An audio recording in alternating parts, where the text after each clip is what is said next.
Hey y'all, I'm just coming through to have some real talk with y'all. It's just some things on my heart and my mind.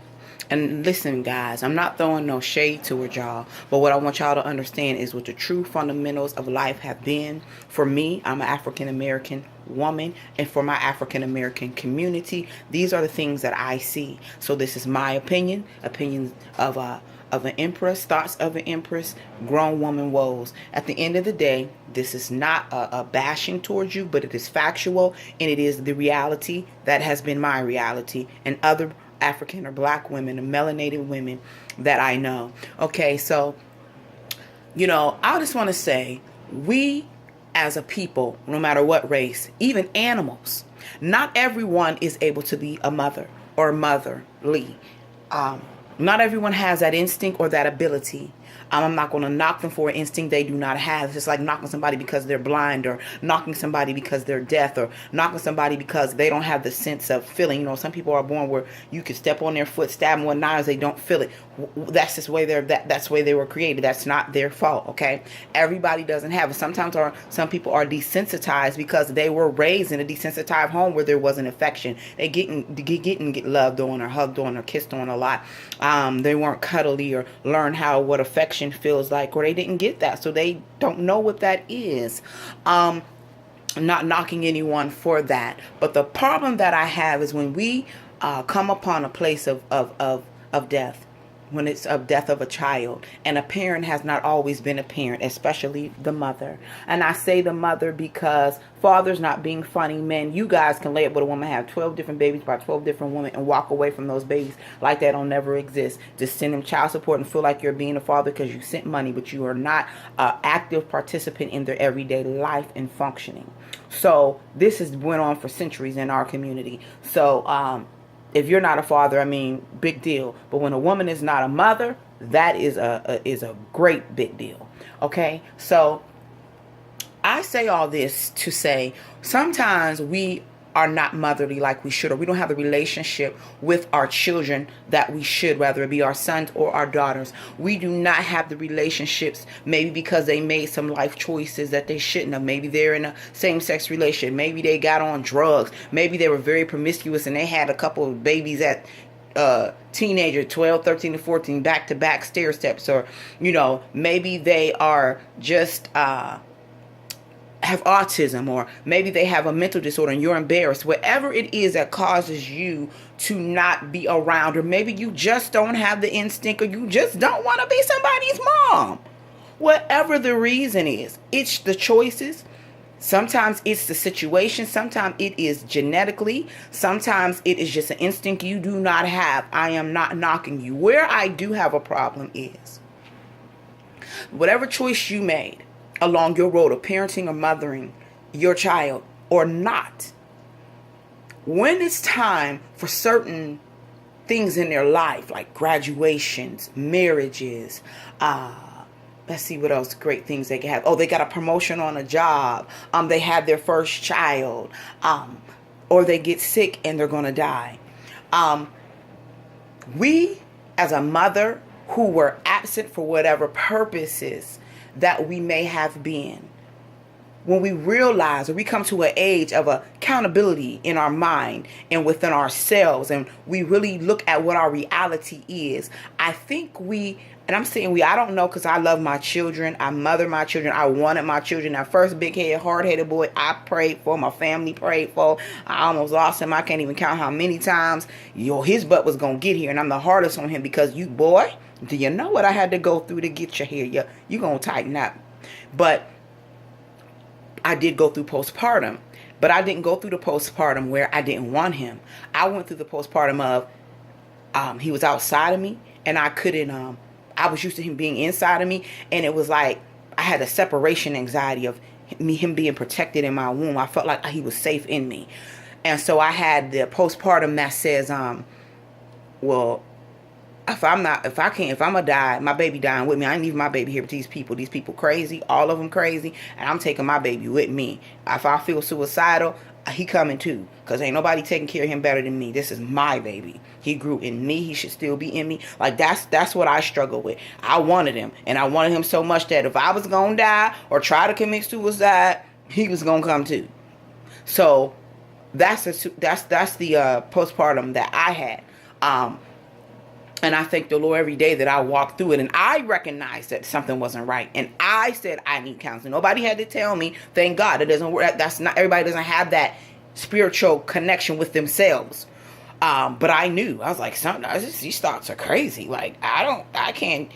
No. So I put myself through a Christian counselor and a professional psychiatric counseling, psychological counseling. So they worked hand in hand. I knew that the church thing just wasn't going to work alone. No, I needed some professional fundamentals to work my way through it. And I came out successful. And my second child didn't have no postpartum. I had post beat your daddy, baby daddy up partner. I'm just playing, y'all. No, but I was cool with him. But when I was pregnant with him, though, I was mad, and I did not want a baby right now, and I did not want to deal with all of that, and I was mad for the first 4 months. I was heated that I was pregnant, married and everything. I was like, I don't want no baby. I don't feel like all of this. I do not want no baby. And my husband was like, I am not your boyfriend. This is our baby. There will be no abortions. There will be none of you. Is not. I was just so mad. I was tripping. But see, I'm okay with my truth. And that's what we have to get in order to heal. We have to be real. And so I went through that. The first 5 months, I was mad. I was so mad I was pregnant. Oh my gosh, I was so upset. So upset. But anyway, so I know how it feels at first to be pregnant and be mad and not want to be a mom. Like, I don't got time for this, and be mad. But once you feel your baby moving and all of that, I got over that. And I love him. And when he came here, I just even loved him more. And he was the one that I know the Lord gave me to help me to remember how to smile. All he did every morning as a newborn was wake up with this beautiful cheesiness on his face. That's how he woke up, looking at me. Big smile. Just beautiful. Just the most smiliest baby. And he's just a beautiful soul even now, Yamir is. But anyway, I say all this to say, when we don't have that, and then these things come around, we can't come in and just expect people to receive us, or our own children to receive us in a way that we feel like they should, because you're over it. Because your stage in your life of where you were, you're over it. But yet that child still deals with the abandonment, deals with the struggle of why you weren't there. Why not me? What's wrong with me? Why? They grew up with a why mentality, and thinking that they were not good enough because who could have me, carry me, and not want me, or walk away from me? Guys, you walk away from your sons and daughters as well, and they struggle with that too. But it's something about your mama, the person you grew inside of, because you heard everything about them. You know everything about them in the most intimate and intricate. Lord, help me say the word. Intricate, details, because they live in you. So every time you cough, you breathe, whatever you hear, you listen to, you feel sadness, happiness, anger, that baby feels everything. You are so bonded and connected. So it's a little bit of a difference of the rejection and how deep it can go. So when we come to a place where we recognize and we realize as a parent, as a child is now an adult, and you want to reinstate your relationship, or you want to interject in your life again, you have to do it sometimes in a way that's at a pace. You cannot be angry with your child because they might not receive all that you're talking about at first, because you broke their trust early. You know, there's trust issues. They don't know if you're going to be around for real now, or, it's trust issues. So you have to ease your way in there. The hardest part I'm finding is dealing with a child who may have passed away, or may be passing away, of parents or mothers who feel entitled. They feel entitled because, I'm that mother, and I know that I need to be there, and I have to stand there. And by all means, you do need to do that. And you know why you need to do that? Because of all the years you did not do that. And so that's your entitlement within yourself. Your child, however, may not feel like that. And the people who have continued to walk steady with that child and be there by that child, they definitely do not feel like that. So it makes it hard on the mother when she pushes her way in and she's getting rejection walls, and not people on purpose. People are protecting the person who they've had to protect for however long they've had to protect them because you were not able to. So we have to be careful as women, as mothers, coming in situations where people love our children. And they love them with an honest, genuine love, a feeling like someone's trying to take your place, or someone's trying to boot you out, or, your position has been taken. No one honestly has taken your position. You gave it up. And not in the sense of saying you can't come back from that, but when you decide to take another role other than parenting your child, you gave that up. You gave that up. And when we come back into a person's life just abruptly expecting them to understand without a full explanation, or them having a full understanding even upon your explanation, it makes them feel pressured and kind of forced into some things. Not that they don't love you. They've yearned for every moment of their life for you guys to be in the place that you're in right now today. If they are a child that's still living, they've yearned for that. If they're a child that you got the call that your baby passed away, and then you have to come, because you are the mother, to help with funeral arrangements for a child you didn't raise, and you really don't know certain things, you have to learn certain things. You cannot take that out on people. You cannot. It is not fair, and it is not right for you to take that out on anyone, or to make someone else feel bad because they have the same amount of love for your child as you do. And because maybe you were unable to do that, you're holding them accountable in a negative way, or you're treating them ungodly, unkind, unhumanistic because of issues you have in your inner. And it has nothing to do with anyone else but you and your personal choice that you made.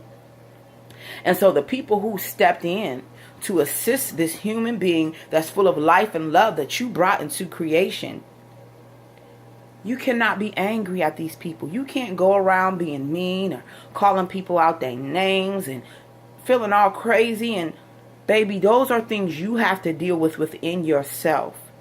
That is no one's fault. I don't judge, and I'm not knocking any woman who could not be a mother, because I would rather, as I said in future vlogs, you cannot be a mother if you don't want to be a mother. I do not knock any one of you. Matter of fact, I give you kudos, thumbs up, 5 stars for being able to be honest enough to say, I can't do this. Can you keep my baby? Because I don't know how to do this. I'd rather you do that than you be on the news because you couldn't take it. You done blundered your child to death. Or you done put him in a microwave or oven. You done threw the baby out in the street. Or you done shot your teenage son and put him in the trunk. Whatever the crazy stuff we see on the news and on TV. Or the lady who put all her kids in the freezer. Like, I would rather you tell anybody that you cannot be a mom. I would rather you do that. I don't knock you for that. I think that's an awesome and a beautiful truth that you can own in a society who judges women, who says we are nothing because we cannot mother. I say you are everything if you can own that, and you're bold enough to say that so that your child can be given to somebody who can be productive citizens to this society that is crazy. Then I give you all the stars. But what I'm not going to give you stars for is coming in at the tail end of something and feeling like everybody owes you, and you got an attitude with everybody, and you want to stand up and be righteous and indignatious about stuff that you really do not have a forum or a platform to do so on because you just stepped back on the scene. I do not agree with that, and I do not like that. You should respect and be honored that somebody loved the seed that you gave birth to enough to step in where you could not, to pick your baton up until you got there. That's the attitude of spirit of gratitude that you need to have. Because the spirit of arrogance and nastiness and messiness and lies and foolishness don't look good on you. Mother, we are profoundly glad that you showed back up as you should. We left a seat for you, because you are the person who brought forth a beautiful seed in this life. But at the same time, while you have your seat, there have been people sitting around in your seat trying to be a seat filler until you got back on the scene. You do not dog those people out. You do not talk crazy to them people, but you appreciate them and say thank you. Thank you. Whatever you did, if you gave my son, my daughter, my child a hug, a kiss, a glass of water, some food, took them up for a car ride, took them to their first prom, helped put $10 on the first pair of prom shoes, or help rent a whatever it is, or you put something on their services, or you just put something on their life because your life touched their life and it made something beautiful. That is the attitude that you have. So some people have to grow and learn.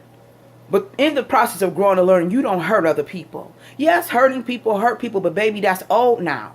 We all hurting somewhere. And it don't give you a right to be nasty. And it don't give you a right to make up stories or lies and hurt people's character because of who you have not been.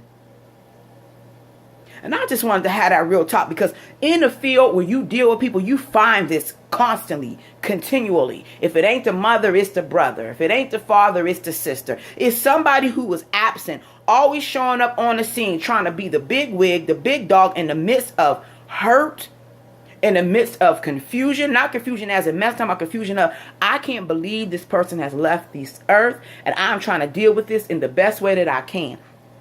That's the kind of atmosphere. And then you coming in with all this bodacious, bold behavior, like I'm all that, I'm the mama, I'm the one, that's my child.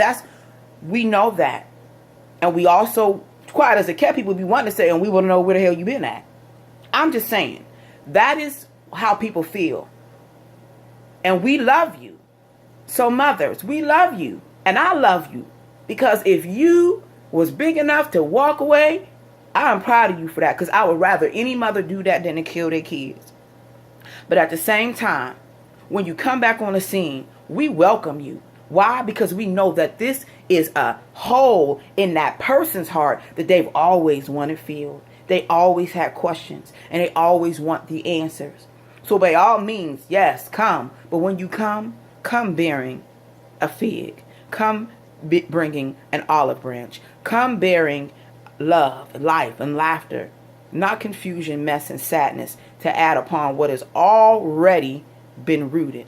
Because we be trying to uproot all of that so that they can have life and live. So I just wanted to have some real talk with y'all. Look, we get it. I get it. If they don't get it, I get it. And I love y'all moms. I love y'all moms who was able to do what you needed to do till you could do what you need to do. But at the same time, be humble, be gracious, and be kind. And be the light in somebody else's darkness. Because you never know when you're going to need those same people again. I just want to be real with y'all. It's time. Y'all know who it is. Always praying for you, boo. Respectfully, Monty.